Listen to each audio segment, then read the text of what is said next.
Alaykum. Hammaga xayrli kun. Mana bu elektromobil. Juda ham kerakli informatsiya. Hozir ko'pchilik so'rayapti mendan. Yaxshilab diqqat qilib o'tirsangiz, eshitsangiz sizga ham manfaatli bo'lishi mumkin. Mana bu 5 ta akkumulyator. 5 ta akkumulyator. Mana turibdi ikkitasi, 3 ta, 4 ta, 5 ta akkumulyator. 5 ta akkumulyator. Birinchisini uladik. 12 volt ko'rsatyapti. Mana endi ikkinchisini ko'ramiz.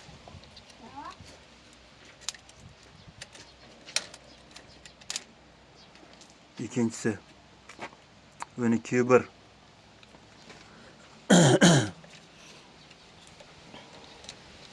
Xo'sh. Uchinchisini ko'ramiz.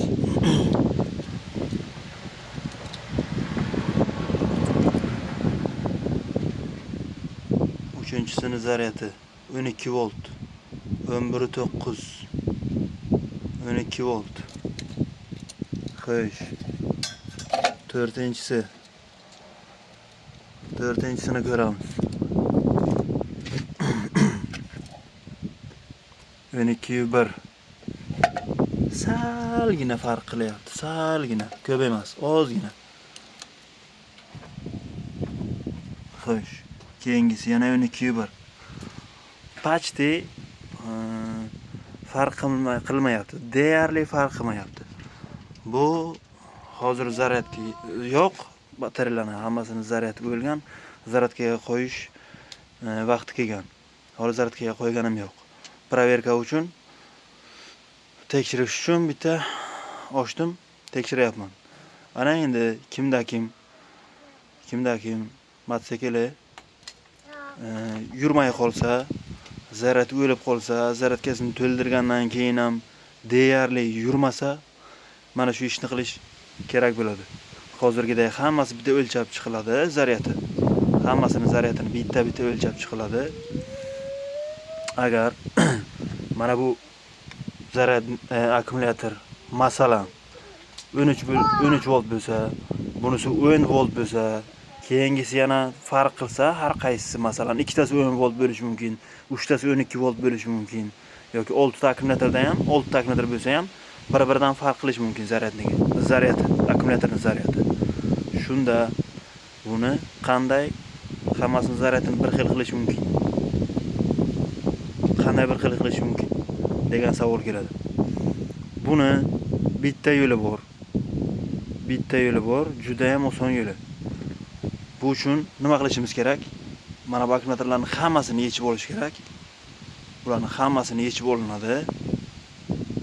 Yechib olingandan keyin qolganini ko'rsaman. Hozir yechib olaman-da. Videoni bitta to'xtatib turaman. Hech bo'lmaganda ikkitasini yo uchtasini yechib olaman. Mana hozir chiqarib oldim. Ikkitasi, bu yoqda bittasi qoldi. Uchtasi qoldi. Ikkita akkumulyatorni chiqarib oldim.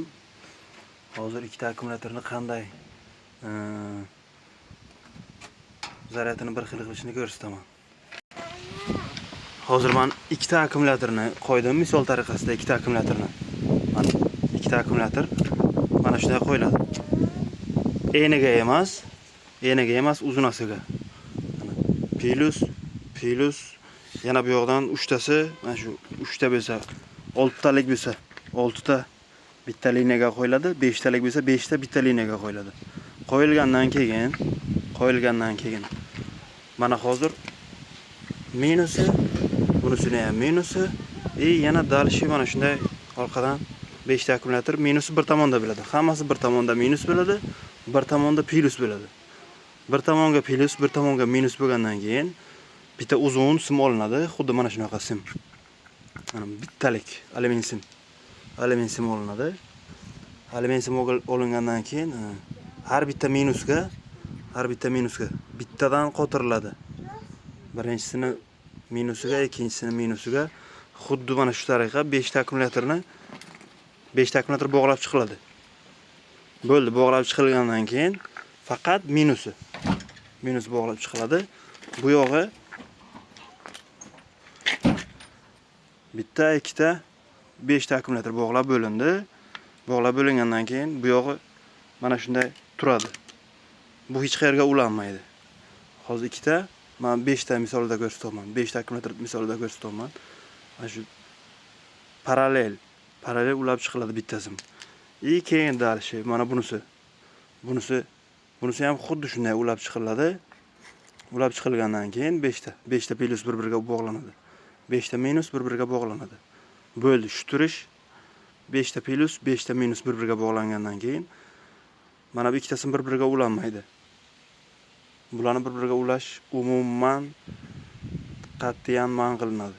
Bir-biriga, ikkalasini bir-biriga mana bunday ulash. Bular faqat mana shunday qizil-qizilga mana shu sim orqali ulanadi, bo'ldi. 5 ta plus bir-biriga ulanadi, 5 ta minus, 6 ta bo'lsa 6 ta minus, 6 ta plus. Bo'ldi, shu turish qoldiriladi. Masalan, uladingiz deylik. Uladingiz. Soatga qaraysiz. Soat hozir 19:59 bo'ldi. Soat 8 bo'ldi hozir. 8 bo'ldi. Kamida bu narsa 12 soat turishi kerak. Kamida.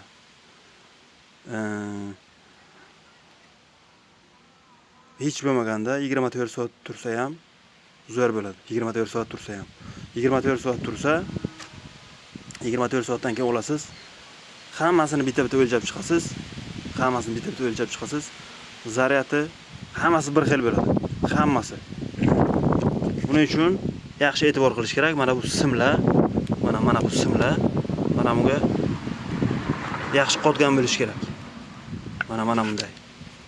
Mana hozir o'ralgan, qotirilgan. Xuddi mana shunday qotirib hammasini qotirilgan bo'lish kerak.